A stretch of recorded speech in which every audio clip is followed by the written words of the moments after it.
Good day! For today's video, focus tayo sa word na play. My groupmates and I conducted a seminar about the importance of play in a young child's learning and development. Actually, we delved into different settings. Ako, nag-focus ako sa home. Ngayon, ikwento ko sa inyo kung ano yung na-research ko about the home setting. Bakit importante yung play doon? Of course, I'll give you a short background first. Ano bang nangyayari ngayon sa mga Filipino families dito sa ating bansa? And then we'll operationally define the word home para lahat tayo on the same page. Then of course, para mas makita niyo yung value ng video na to, is I will share with you two importance of why we should include play in the home setting and some factors bakit hindi ba nakakapag-play ang mga bata. Then finally, hindi makukompleto ang teacher job video kung walang tips from me on how you can welcome play sa inyong mga tahanan. Let's start! Nowadays, it's becoming a common occurrence for children to be left home. Pwedeng kung kasama nila ay ang kanilang parent na hindi nag-work, pero busy sa mga household chores and busy rin minsan sa home-based business nila. Another, they can be left at home with a guardian. Madalas nito ay kamag-anak. And lastly, is pwede rin silang iwan sa isang hired childminder or in short, yaya. Pero itong mga yayang to ay hindi naman knowledgeable or expert regarding child development. Siyempre, nandun lang sila para alagaan yung bata. This kind of setup is dominating Filipino families as the number of dual-earning couples and single-parent households arise. Dumadami na po talaga ang mga magulang ngayon na kailangan nilang mag-work pareho. Pero hindi lang kasi yun yung pinaka-reason. They do this because, yun nga, una, economic reasons, kailangan ng family nila. Pangalawa, for personal fulfillment. Lalo na yung mga empowered women nowadays na parang we cannot be kept at home. We need to work, we need to show to the world what we can do also. Pero it doesn't necessarily follow naman na porket ganun, ay napapabayaan na natin ang ating mga tahanan dito po. And lastly, for financial security. Syempre, sino ba naman gustong magulang ang maghirap yung family nila? They want better life for their kids and for them also. According to Socio-Economic Planning Secretary Ernesto Pernia, ang kailangan daw ng isang pamilya to survive or to live above the poverty line is an aggregate income of 42,000 pesos. Ganun kalaki. Hindi totoo yung 10,000 pesos na mention ng isang policy maker natin. Pero anyways, also, yung mga single-parent households ngayon ay dumadami na. 3 million na daw as of 2015 based sa PSA. And yung 3 million na yung 2 million yung mga babae. So, mas madalas ang single parents are female. With this movement advancing, most children are left with no choice but to spend their day patiently waiting for their moms and or dads to come home.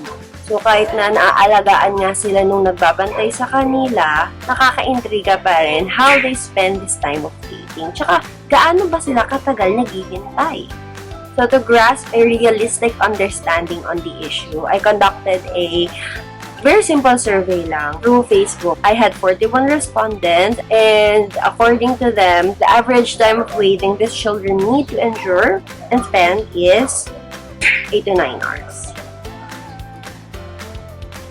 Given the assumption na makakauwi yung nanay or tatay nila on time, hindi magta-traffic, hindi mag-overtime, ganyan. My survey also sought to find out kung anong mga activities na ginagawa nila during the day. They will play with their laruan, toys. Sabi sa survey, 30 minutes to 1 hour sila naglalaro. Sa gadget naman, almost the same, pero mas madaming nagsabi ng 30 minutes lang. Para naman sa paglalaro sa labas or with some playmates, 30 minutes din. And when they do watch TV or through the gadgets sa YouTube, 30 to 1 minutes. Hindi pa siya alarming, pero it's obvious the children's childhood experience varies from us. Ako ay isang millennial at naranasan ko pa yung panahon na wala pa talaga ang cellphones and mga tablets and gadgets and laptops. yan. Pero yung kids ngayon, they are highly influenced by the technological advancement. According sa UNICEF, sa kanilang State of the World's Children 2017. In the Philippines, the most common age for a child to have a cell phone is 10 years old. Ito ay nasa grade 4. Tama ba? Also, sa Pilipinas din yung highest proportion of children who use tablets, 76% ang gumagamit ng tablets. Nevertheless, it should not be taken lightly na sasabihin na lang natin, ganun na talaga yung panahon ngayon eh. Hindi na natin sila malalayo sa cellphone. Ganyan. Parang hinahayaan na lang ng most parents. We still need to do something about it. Kaya nga, eto, pinresent namin itong seminar na to. Share awareness sa ibang pang parents dyan. And syempre to remind yung mga parents na alam na nila pero minsan nakakalimutan nila. Disclaimer, we are not completely ruling out the use of any kinds of gadgets na parang wag na kayong gumamit yan. Hindi ganon. We are just merely suggesting alternative na pwede ninyong gawin. Kasi nga, importante yung mako-contribute niya sa learning and development ng inyong anak. Ano yung mako-contribute na sa learning? Actually, through play, they will learn better. Mas fun yung experience, mas mag-retain sa kanilang memory yun.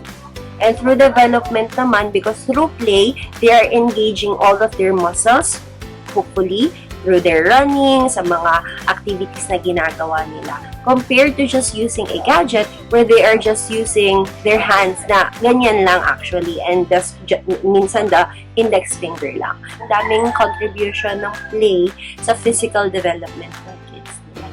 And other researches pa. I'll just link some articles below for you to read on your free time para makita nyo talaga yung different na benefits ng play na mabibigay sa anak niyo. So, punta tayo sa home. In this topic, in this talk I'm having, ang definition ko ng home. Home is the place where the child spends his or her time of waiting for his or her parents while looked after by an adult. It can be the other parent, a guardian, or a higher childminder. So, punta tayo sa importance ng play sa bahay. Bakit kailangan you as parents allow and give opportunities for your child to play? Una, yung time. Napakadaming time. Majority of the time actually na ini-spend nila sa buhay nila ay nasa bahay. Hindi sa school, hindi sa labas ng bahay ninyo, pero within you. So, grab that opportunity. And it's very safe. Kasi pwede mo siyang makita, mabantayan kung anong ginagawa niya. Another importance of play in the home is the focus. Makaka-focus kayo doon sa interest, sa need, at sa pace ng anak ninyo. Pwede kayo mag-design ng activities or ng space na talagang alam nyo gusto ng anak ninyo. Unlike sa ibang places, sa schools din, hindi talaga specifically designed yung area na yun for them. They just adapt. So, sa bahay, pwede nyong gawin yun. That's parang specialized for them. Now, aware of the importance and benefits play can have, ito ang request ko sa inyo. Let them play. Of course, we are not clueless that there are still factors kaya nga hindi nyo sila mapag-play. Ano ba yung mga factors na yon? Una is busyness. Oo, kahit nandyan kayo sa bahay, busy kayo kasi gusto nyong maging maayos yung bahay ninyo or nagpe-prepare kayo for your husband or wife's arrival. Pangalawa is lack of knowledge ng activities o pwede ninyong ipagawang play sa kanila.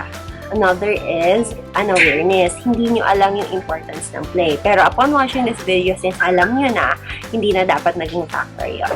And lastly, tiredness. Siyempre, pagod na rin kayo. Parang gusto nyo na lang mag-relax or gusto nyo na lang na hindi na ganun masyadong mag-exert ng effort, diba? And we all experience this yung kapaguran. That is why, ang mga tips na i-share ko sa inyo is very practical and applicable pa rin regardless of these factors. Actually, it requires 0 to minimal supervision once nasanay na yung anak ninyo. Tip number 1 is to create a kid-friendly space. Take note, space, hindi room. Not necessarily, hindi kailangan na meron siyang sariling room na where he or she can play. It's just a space. Like in this picture, tinabi nila yung space na yun sa couch o sa living room nila. Sabi dito, a child who is well provided with readily available materials to play with are more inclined to interact with these materials. Siyempre, kung wala siyang nakikitang mga gamit na pwede niyang kalikutin, na alam niyang sa kanya at pwede niyang kalikutin, yun yung magiging parang springboard niya to play. So, ito yung pinakamagandang tip na pwede niyong gawin. And kailangan nyo lang siya siguro gawin in a day. Sabihin nyo sa anak niyo, this is your space, nandito lahat ng toys and mga gamit niyo. Pero, if you want to make this, ito yung recommendation ko sa inyo. Include materials that spark imaginative play. Kasi merong materials that can limit din. So, ano ba yung mga yon? So, yung mga nag-spark ng imaginative play are this: cardboard, magazines, newspapers, and colored paper. Ang kabaliktaran kasi niyan is mga coloring books and mga workbooks lang. Pag ganito yung ipoprovide ninyo, yung mga workbook, coloring book, it can limit imaginative play kasi susundan na lang nila eh, diba? Hindi na sila mag-isip. Unlike these materials, pwede sila yung mag-imagine kung what else can they do doon sa mga gamit na yun. Punta naman tayo sa medium. Pwede kayong mag-include ng colored pencils, watercolor, and colored markers. Hindi lang yung normal na crayons po. When it comes to toys, mas maganda na yung toys na ilalagay nyo is not branded. Hindi na tong mga action figures and Baby Alive and Barbie dolls because it limits imaginative play. Mas maganda na yung mga puppets or yung mga wala talaga silang specific name or na specific na action kasi this one will make them imagine. They will think ng sariling names ng mga to, sariling job nila, sariling ginagawa. Ganun siya. For the blocks naman, mas maganda na wooden blocks or pwede rin plastic blocks, syempre. Wag lang yung mga block set na pag ginawa nila, yun na yun. Wala nang parang other, parang may pre-designed na siya. Ganon. Wag siya na ganon. And then lastly, Play-Doh. Ito, it will take time. Sobrang tagal nilang magpe-play ng Play-Doh, hindi nyo mapapansin na lang na nandoon lang sila because it's very enjoyable. But, you should also limit putting molds and cutters there kasi parang yun na lang yung gagawin nila every time at magsasawa sila. Hindi na sila makakapag-isip on what can they create with those clay. Second tip ko is to establish a routine. Routine, bakit? Not only does this reduce stress and anxiety for your child, but it also promotes independence and confidence. Kasi alam nila kung anong mangyayari, hindi sila masya-shock, hindi sila parang wondering kung ano nang next na gagawin, kaya sila naboboard, kaya sila feeling nila ang haba-haba na. So when you have a routine, alam nila what to expect. So, I'll show you a sample routine na pwede ninyong gawin sa inyong kids para alam na nila mismo yung gagawin nila throughout the day. Actually, kapag nasanay na sila, kabisado na nila to, hindi mo na sila kailangan actually pansinin. They can do it on their own. First is, they will go home, siguro after school nila. This is for a 5-year-old kasi after school, uwi sila. They can fix their bags, magpalit ng damit, and then you will have lunch together. After that, introduce to them nap time. Importante yun. Importante mag-siesta. Meron din yung benefits for them. After that, they can play. Solitary play din to in their kid-friendly space. Kaya maganda na may kid-friendly space kayo. And kaya importante yung routine. Kasi pag hindi nyo na-maintain na meron kayong routine, yung kid-friendly space na yan, hindi na siya friendly. Nakakatakot na siya sa gulo, sa kalat na pwedeng mangyari. Hindi na siya playable. After that kasi, na maglalaro sila, you will give them chores, like packing away the toys, putting everything back where they belong. So, pwedeng yun yung chores nila after you let them play. And actually, kaya na rin ng 5-year-old yung mga simple tasks like setting the table, dusting of the books. Naku, turuan niyo po sila yan at napakalinis ng bahay ninyo. After that, you can do some structured activity na. You can do the homework, or you can dito na yung time na ni-spend mo talaga sa anak ninyo. Of course, it's still important. Hindi mo sila pababayaan throughout the day, di ba? Or the childminder or the guardian, you can ask them to do this for you.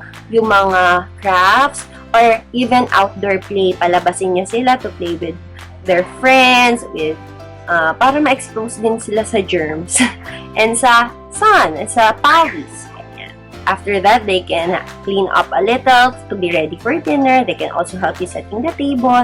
And after that, please, turuan niyo po sila to clean up by themselves. kahit hindi yung pagligo, brushing teeth lang, washing hands, paghilamos if you like. So, ganun po yung sample routine. And then, pwede na kayong mag-ready to bed. Read a book, tell stories to them, lalo na nakauwi na yung parent or parents na hinihintay. This is my third and last tip, walk your talk. As your child's primary model, and since kasi kayo yung lagi niyang nakakasama, nakikita, kayo talaga yung gagayahin. It makes a whole new difference when you yourself nakikita niya practicing what you are preaching. Applicable to sa halos lahat ng bagay, hindi lang sa paggamit ng gadgets. Sa pagsipilyo, pag nakikita kayo ng anak ninyo kung paano magsipilyo, kung ginagawa ninyo yun religiously day and night, they will make gaya. Gagayahin nila kayo. Sa pagbabasa ng books, yes. And that actually ends this video by I want to share this photo with you. Nakita ko siya sa Facebook.